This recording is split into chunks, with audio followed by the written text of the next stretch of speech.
عندنا في دمشق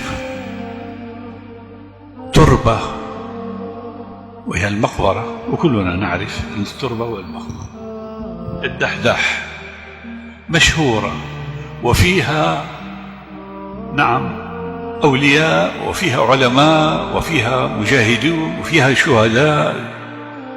تربة مشهورة في دمشق، كل من عرف دمشق يعرف هذه التربة. كان فيها رجل يعمل حفار، يعني بينزل أموات على القبر. جاءت في يوم من الأيام امرأة وطلبت من الحفار أن يحفر لها قبرا.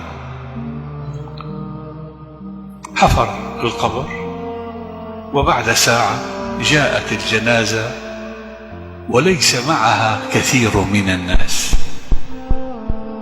يعني بضعة رجال. أنزلت الجنازة إلى الأرض، وفتح صندوق الجنازة، وحمل الميت ودلي في القبر، وكانت الحفار في القبر تسلم الجثة وأراد أن يضعه في القبر. في هذه الأثناء ينفتح القبر ويصبح روضة من رياض الجنة. أنا أقول هذه حادثة واقعية وليست خيالا ولا من قصص ألف ليلة وليلة، وإنما قصة واقعية. أغمي على الرجل لما ورأى اثنان جاء على أصيلة فرس وأخذ الميت وذهبا به. أغمي على الحفار، فاللي حول القبر ما رأوا هو الذي رأى فقط هو الذي رأى. رشوا عليه ماء وسحبوا وطالعوا من القبر. كانت المرأة مضت. ما لك؟ قال له والله رأيت عجبا، رأيت كذا كذا كذا. سبحان الله. قالوا لعله هذا واهم، لعله كذا، وتركوا. مضت شهور. جاءت المرأة مرة ثانية بعد شهور وطلبت من الحفار أن يحفر قبر. حفر القبر، جاء الميت حمله ووضعه في القبر، ففتح له روضة من رياض الجنة، وجاء ملكان أخذاه منه، لكنه تجلد، ما أغمي عليه، وعلى طول خرج من القبر وتبع هذه المرأة. تعالي، من أنت؟ ومن أين، بأي مكان جئت؟ قل له يا رجل سيبني بمصيبتي. شو مصيبتي؟ قال هذا ولدي أصبت به، وكان قبله عندي ولد آخر أصبت به من أشهر.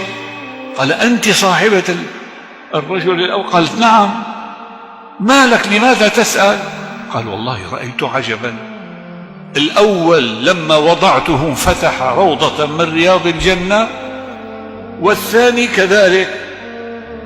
ماذا كان يعمل هذا وذاك حتى عاملهم الله بهذا الأمر وكان لهم هذه الكرامة العظيمة؟ قالت له أما الأول فكان طالب علم، وكان الثاني يعمل نجارا ويقدم لأخيه نفقات طلب العلم، فكافأهم الله طالب العلم ومن أنفق عليه بهذه المعاملة الطيبة. هذا الحفار رأى هذه الحالة وسمع هذا الجواب، ترك المقبرة ونزل منها إلى جامع التوبة، الجامع الذي نعيش نحن فيه. وكان الوالد وأبو الوالد وجده وأبو جده كلهم يعملون في هذا المسجد. كان جدنا هناك واسمه الشيخ سعيد البرهاني، جد الشيخ سعيد البرهاني والدي. جاء إليه قال له أريد أن أطلب العلم. قال له خير، أنت عمرك الآن 45-50 سنة، نسيت حياتك كلها ما قرأت العلم، الآن بدك تتعلم العلم. لماذا؟ قال لأنه صار معي كذا كذا كذا.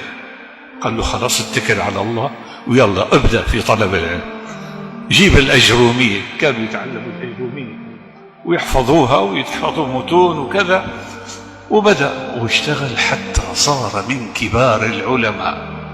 الشيخ عبد الرحمن الحفار من كبار علماء دمشق، وأسرته من بعده كلهم طلاب علم، وآخرهم الشيخ عبد الرزاق الحفار من كبار علماء دمشق.